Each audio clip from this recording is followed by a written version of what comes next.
Hey everyone, and welcome back to the channel. If you're new here, my name is Sky Dividends, and this is the place where we dive deep into stocks, investing, and building wealth. Today, we're going to be taking a look at my stock portfolio for the month of November, how it's been performing, and any changes I've made so far. So let's get straight into it.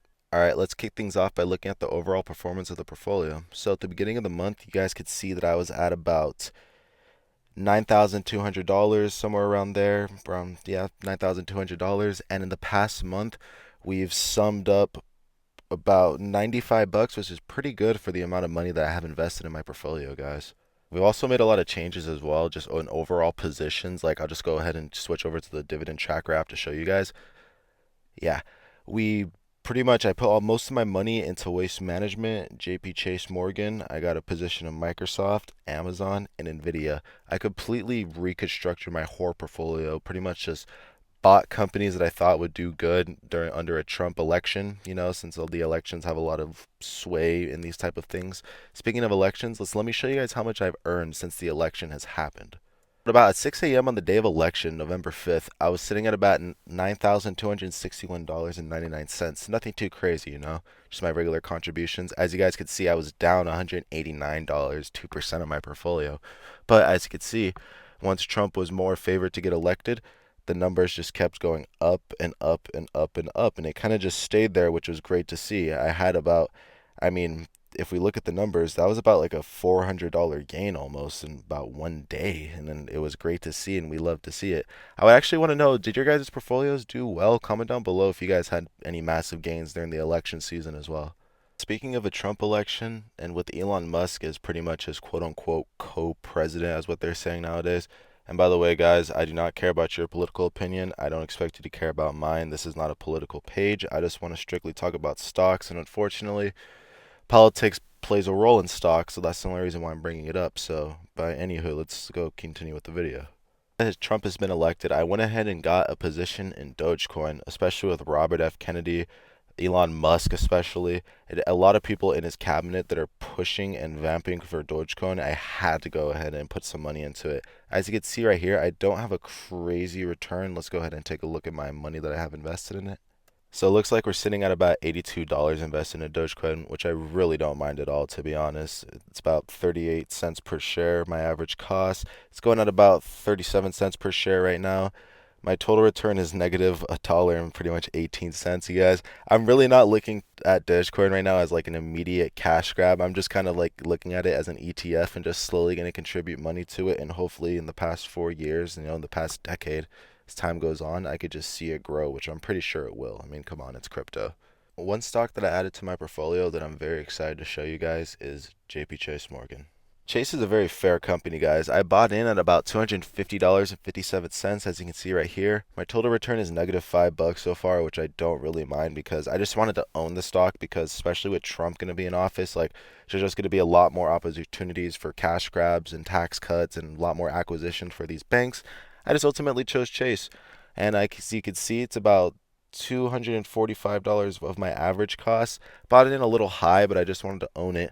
It's about 2.6% of my portfolio, but that's okay. I would like to see it at like 6% eventually, but we're just slowly going to add to it. And I have just over one share, so it's a pretty fair company. I'm looking forward to riding the wave with them. Let's go check out how they've done in the last 3 months. It looks like Chase has gone up about $25 in value in the past 3 months, guys. Let's also go check out a little article that I wanted to show you as well and why I'm choosing to invest in this stock. As you guys can see in the article right here, it says President-elect Trump aims for full extension on the 2017 Tax Cuts and Jobs Act, keeping a 37% top tax rate and potentially reducing the corporate tax from 21% to 15% for domestic manufacturers. Through Congress will hold the final pen on the parameters of the final bill. Altogether, Trump's proposals have been estimated to increase the deficit by 7.5 trillion over the decade relative to the CBO baseline. Anyways, guys, I don't really need to yap anymore. As you can see, if these tax cuts fully go through, there's just going to be a lot more money for acquisitions and reinvestments. I mean, it's unfortunate. The money should be going to the right thing, guys. But if we're talking investment here, these banks like Chase are the perfect way to go. That pretty much wraps up why I'm investing in Chase for the most part. I would like to go ahead and show you guys one more stock that I picked up during, my little reconstruction phase of the portfolio. It's a stock that's very common. Everyone probably has it. It's like a key holding for most like serious investors' portfolios. But anyways, let's go straight into it. That stock that I'm talking about would be Microsoft, guys. As you can see, Microsoft is hitting a severe dip from the all-time, like 52-week all-time high that they've been having in the past year. Let's go check. The highest they've been this year was in mid-July, early July, sitting at about 467 bucks. I remember when I low-key wanted to buy it this time as well. I mean, I'm glad I didn't because Jesus Christ, I would have lost so much value. I would have like invested in the most inflated stock ever. But, as you can see, it's taken a little bit of a hit in the most recent months, and I've started investing about around mid-November. I have about, let's go check, $111. Ooh, 111. $111 invested, total return -$4. My portfolio diversity sitting at about 1.1%.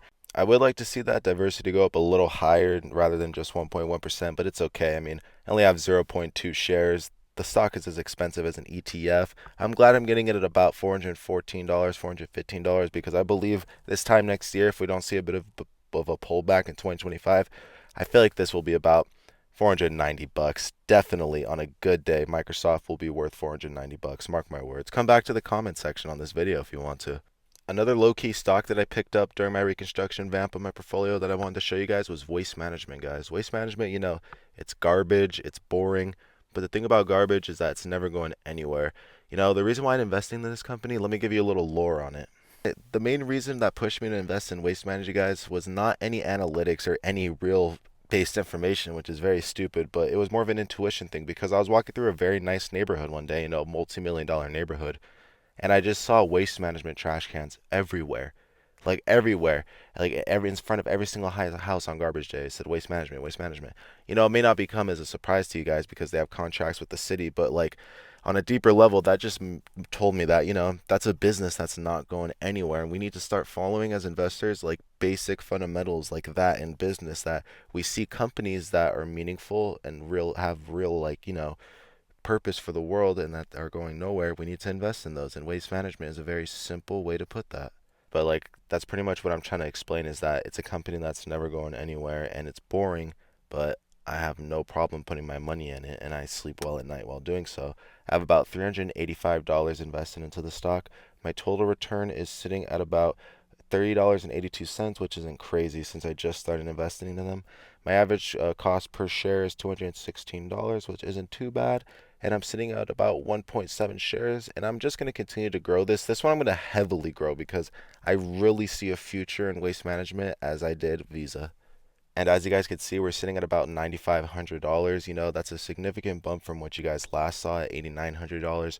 We're so close, less than $500 away from hitting 10 figures in my single brokerage account. I'm really excited for that, guys.